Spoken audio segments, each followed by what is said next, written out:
How dire is the Niners wide receiver situation?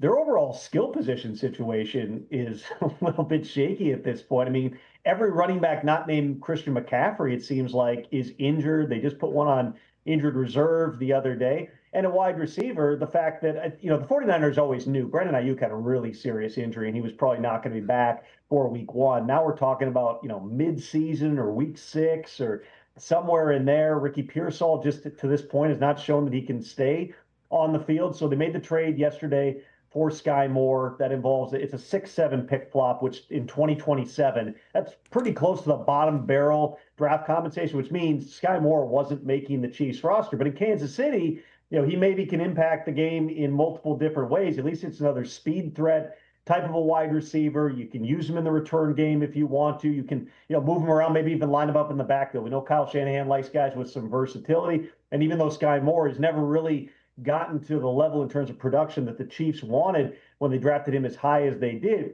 he certainly is a guy who's got physical talent. This wide receiver market, Rich, is going to be really fascinating to watch in the coming days here, leading all the way up to Tuesday and maybe even beyond, because San Francisco still potentially could add another wide receiver. The Saints just traded for Keyshawn Vele from Denver and gave up a 4th-round pick and another pick to get him, which is pretty significant for any player of that caliber. The Saints still could look to add another wide receiver, even though they do have, of course, Chris Olave and Rashid Shaheed and Brandon Cooks. They've been looking for multiple different types of receivers.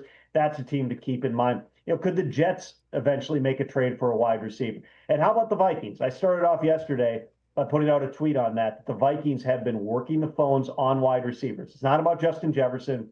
He's back from the hamstring. He's going to be good to go week 1. But Jordan Addison is suspended for the first 3 games.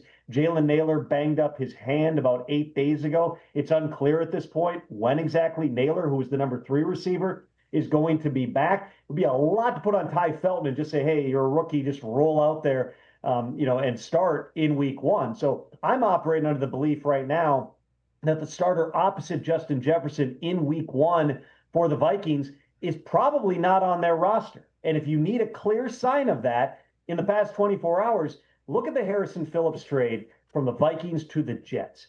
It is an unusual NFL trade. This is your starting nose tackle, core locker room guy, plays every snap, does all kinds of stuff in the community, and you trade him for 2 6th-round picks and send Phillips and a 7th-rounder to the Jets. But what that also does, they ended up splitting his salary with the Jets. So this clears almost $4 million in cash and cap space for the Vikings, in addition to giving them 2 extra 6th-round picks, maybe between the cash, the cap, and the draft capital. Now you've got a little extra ammunition to go out there. And again, they have called all over the league, but potentially go out and get a wide receiver. If you're looking and saying, well, who's going to be ready to go in week 1? There's multiple options, but there's one guy in Carolina right now, Rich, in Adam Thielen, who has produced in this offense. He's played alongside Justin Jefferson. He knows exactly what Kevin O'Connell wants to do. The Panthers have not wanted to give Thielen away. That's why they didn't trade him before the trade deadline last year. But keep that name in mind, among others,